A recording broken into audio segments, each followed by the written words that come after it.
ನನ್ನದಾದಂಥ ಬದ್ಧತೆಗಳಿವೆ. ಈ ಎಲ್ಲ ಬದ್ಧತೆಗಳನ್ನು ಬದಿಗೊತ್ತಿ ಈ ಚುನಾವಣೆಯನ್ನೋದಕ್ಕಿಂತ ಹೆಚ್ಚಾಗಿ ರಾಷ್ಟ್ರಕ್ಕೆ 24ರಲ್ಲೂ ಕೂಡ ಸನ್ಮಾನ್ಯ ನರೇಂದ್ರ ಮೋದಿ ಅವರು ರಾಷ್ಟ್ರದ ಚುಕ್ಕಾಣಿಯನ್ನು ಹಿಡಿಬೇಕು.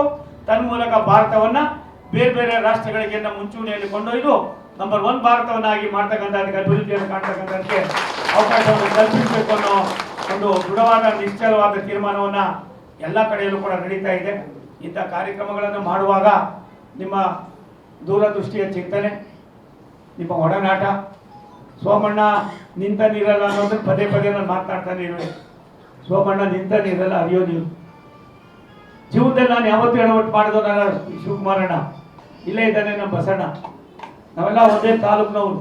ಆದ್ರೆ ಒಂದು ಏನೋ ಎಂತ ಗೊತ್ತಿಲ್ಲ, ಯಾರು ನನ್ನ ಯಾವ ರೀತಿ ಮಾಡೋದು ಗೊತ್ತಿಲ್ಲ, ಯಾವುದೋ ಮಾಟ ಮಂತ್ರ ಆಯ್ತು ಗೊತ್ತಿಲ್ಲ, ನನ್ನಂತವನ್ನೇ ಯಾಮಾರಿಸೋದಕ್ಕಿಂತ ಹೆಚ್ಚಾಗಿ ದೊಡ್ಡವರ ಮಾತಿಗೆ ಬದ್ಧತೆಗೆ ನಾನು ಕಟ್ಟಿದ್ದೆ. ಆ ಬದ್ಧತೆಯಿಂದ ನನಗಾಗಿರ್ತಕ್ಕಂಥ ನೋವು ನನಗನ್ನಿಸ್ತದೆ ಇನ್ಯಾರಾದ್ರೂ ಆಗಿದ್ರೆ ಮತ್ತೆ ವಾಪಸ್ ಬರ್ತಾ ಇದ್ರೋ ಗೊತ್ತಿಲ್ಲ. ನಾನು ಕಾಂಗ್ರೆಸ್ನವರಿಂದ ಸೋತಿಲ್ಲ, ಎಲ್ಲಿಂದ ಏನೇನಾಯ್ತು ಅಂತ ಎಲ್ಲವೂ ಕೂಡ ನಿಮ್ಗೆ ಗೊತ್ತಿದೆ. ಅದ್ರ ಬಗ್ಗೆ ಚಿಂತನೆ ಬೇಡ. ವರಿಷ್ಠರಿಗೆ ನಾನು ಇವತ್ತು ಬಂದಿದ್ದೆ ಕನ್ನಡಪ್ರಭದಲ್ಲಿ, ಸೋಮಣ್ಣವರು ಕಾಂಗ್ರೆಸ್ಸಿಂದ ಅಭ್ಯರ್ಥಿ ಆಗ್ತಾರೆ ಅಂತ. ನಾನು ಯಾರ ಹತ್ರ ಹೋಗಿ ಅರ್ಜಿನೂ ಹಾಕಿಲ್ಲ, ಕೇಳಿಲ್ಲ. ಕೇಳಿದ್ದೀವನಪ್ಪ, ಯಾರಿಗೂ ಕೇಳಿಲ್ಲ. ಅದು ಒಂದು ಸತ್ಯ. ನಾನು ಹೇಳಿದ್ದೀನಿ ವರಿಷ್ಠರಿಗೆ, ಈ ಒಂದು ಪರಿಸ್ಥಿತಿಗೆ ಯಾರು ಕಾಣ್ರೋ ಮುಂದಗಡೆ ಕೂರಿಸಿ ಮಾತನಾಡಿ. ಇಲ್ಲ ಅಂದರೆ ಮುಂದಿನ ದಿನಗಳಲ್ಲೂ ಕೂಡ ಇಂಥದ್ದು ಇನ್ನೊಬ್ಬರಿಗಾದರೆ ಅದು ತಡ್ಕೊಳ್ಳೋಕೆ ಸಾಧ್ಯ ಇರೋದಿಲ್ಲ. ಆ ಥರದ್ದು ಆಗಬಾರ್ದು. ಪಕ್ಷ ಅನ್ನೋದು ಒಂದು ತಾಯಿ. ಆ ಪಕ್ಷದಲ್ಲಿ ಇರ್ತಕ್ಕಂಥ ಎಲ್ಲರೂ ಕೂಡ ಎಷ್ಟೇ ದೊಡ್ಡವರಾದರೂ ಪಕ್ಷಕ್ಕೆ ನಾವು ಬದ್ಧರಾಗಿರ್ಬೇಕಾಯ್ತದೆ. ನಾನು ಎಂದೂ ಕೂಡ ಒಂದು ಅಪಚಾರ ಮಾಡಿದೋನಲ್ಲ. ನನಗಾಗಿರ್ತಕ್ಕಂಥ ವೇದನೆಯನ್ನು ವರಿಷ್ಠಕ್ಕೆ ತಿಳಿಸಿದ್ದೀನಿ. 2 ಸಾರಿ ಕರೆದ್ರು, ನಾನೇ ಹೋಗಿಲ್ಲ. 6-7ನೇ ತಾರೀಕು ಆದಮೇಲೆ ಮತ್ತೆ ಬರೋಕ್ಕೆ ಹೇಳಿದ್ರೆ ಇವ್ರನ್ನ ಕರ್ಕೊಂಡೋಗಿ ಮಾಡಿ ಕೂರಿಸಿ ಇದಕ್ಕೆ ಒಂದು ತಿಳಿಯಾದ ವಾತಾವರಣ ಸೃಷ್ಟಿ ಮಾಡ್ತಾರೆ ಅನ್ನುವ ನಂಬಿಕೆ ನನ್ನದಾಗಿದೆ ಅನ್ನೋದನ್ನು ಹೇಳಿ, ಇವತ್ತು ಈ ಕಾರ್ಯಕ್ರಮ ವಿಶೇಷವಾದ ಕಾರ್ಯಕ್ರಮ ತಾವೇನು ಮಾಡಿದ್ದೀರಿ.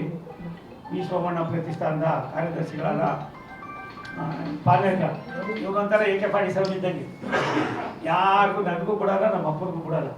ಅವ್ನು ಹೋಗಿದ್ದೆ ದಾಡಿ, ನಾನೇ ನಡೆದಿದ್ದೆ ದಾಡಿ ಅಂದಂಗೆ ಇವ್ರದೇ ಒಂದು ದಾರಿ. ಹಾಗಾಗಿ ಒಬ್ಬೊಬ್ಬರದ್ದು ಒಂದೊಂದು ಭಾವನೆ ಇರ್ತದೆ. ನೀವು ಮಾಡಿರ್ತಕ್ಕಂಥ ಇವತ್ತಿನ ಒಂದು ಉಪಯುಕ್ತತೆ ತುಂಬ ಒಳ್ಳೆಯದಾಗಿದೆ. ಮೊದಲನೇ ಬಾರಿಗೆ ನನ್ನ ಮಗ ಬಂದವನು ಎಲ್ಲಿ ಹೊಟ್ಟೋದ ಯಾಕೆ ಕಾಲೇ ಮಾಡ್ದ. ಹಾಗಾಗಿ ಒಂದು ಅರುಣ್ ಸೋಮಣ್ಣವರು ನಿಮ್ಮ ಜೊತೆಲಿ ಯಾವಾಗ ಒಡನಾಡಿ ಆಗಿರ್ತಾರೆ. ಕೆಲಸ ಮಾಡಿರಿ. ಕೆಲವಾರು ಸಂದರ್ಭದಲ್ಲಿ ನಾವೇನು ಮಾಡ್ಕೊಟ್ಟಿದ್ದೀವಿ, ಆ ಬಿಲ್ಡಿಂಗ್ನಲ್ಲೇ ನಾನು ತೆಗೆದಿರೋ ಚೇರ್ನಲ್ಲೇ ನಮ್ಮ ಮೇಲೆ ಕೆಲವು ಸುತ್ತು ಅನನುಕೂಲಗಳು ಆಗ್ತಾ ಇರ್ತಕ್ಕಂಥದ್ದು ಮನಗಂಡಿದ್ದೀವಿ. ಹೆದರ್ಕೋಬೇಡಿ. ನಾನು ಹೋರಾಟದಿಂದ ಬಂದವನು. ಸೆಂಟ್ರಲ್ ಜೈಲ್ ಇಲ್ಲಿಂದ ಸ್ಥಳಾಂತರ ಮಾಡಿದವನೇ ನಾನು. ಅದೆಷ್ಟು ಬ್ಯಾರಿಕೇಡವೇ ಏನೇನವೆ ಅಂತ ನನಗೆ ಗೊತ್ತಿರೋದು ಜಾಸ್ತಿ. ಹಾಗಿರೋದ್ರಿಂದ ಒಂದೊಂದು ಸಾರಿ ಹಿನ್ನಡೆಗಳು ಆಗ್ತವೆ. ಅದಕ್ಕೆ ಆ ಥರ ಮಾಡಬೇಡಿ. ನೀವು ಇವತ್ತಿನ ಗೋವಿಂದನಗರದ ಹಿನ್ನಡೆಗೆ ನಾನೇ ಕಾರಣ. ನಾನು ಇಲ್ಲೇ ಇದ್ದಿದ್ದೆ ರವೀಂದ್ರನಾಥ್ ಕೂಡ ಪಾಸ್ ಆಗಿರೋನು, ಗಾಂಧಿನಗರನೂ ಪಾಸ್ ಆಗಿರೋನು. ಅದೇನೋ ಆಗಿದೆ, ಆಗಿದೆ. ಯಾರೂ ಕಾರಣ ಇಲ್ಲ. ನಿಮ್ಗೆ ಒಂದೇ ಒಂದು ಸ್ಪಷ್ಟತೆಯನ್ನು ಬಯಸ್ತೀನಿ. ನಾನು ಯಾವತ್ತೂ ಕೂಡ ಕಾಂಗ್ರೆಸ್ಸಿಂದ ಅಭ್ಯರ್ಥಿ ಆಯ್ತೀನಿ ಅಂತ ಯಾರ ಹತ್ರನೂ ಹೋಗಿಲ್ಲ, ಯಾರನ್ನೂ ಭೇಟಿ ಮಾಡಿಲ್ಲ. ಚರ್ಚೆಗಳು ಯಾವ್ಯಾವ ರೀತಿ ನಡೀತಾವೆ ಗೊತ್ತಿಲ್ಲ. ಆದರೆ ಒಂದು ಸತ್ಯ, ಸೋಮಣ್ಣ ನಿಂತ ನೀರೆಲ್ಲ ಅರಿಯೋ ನೀರು.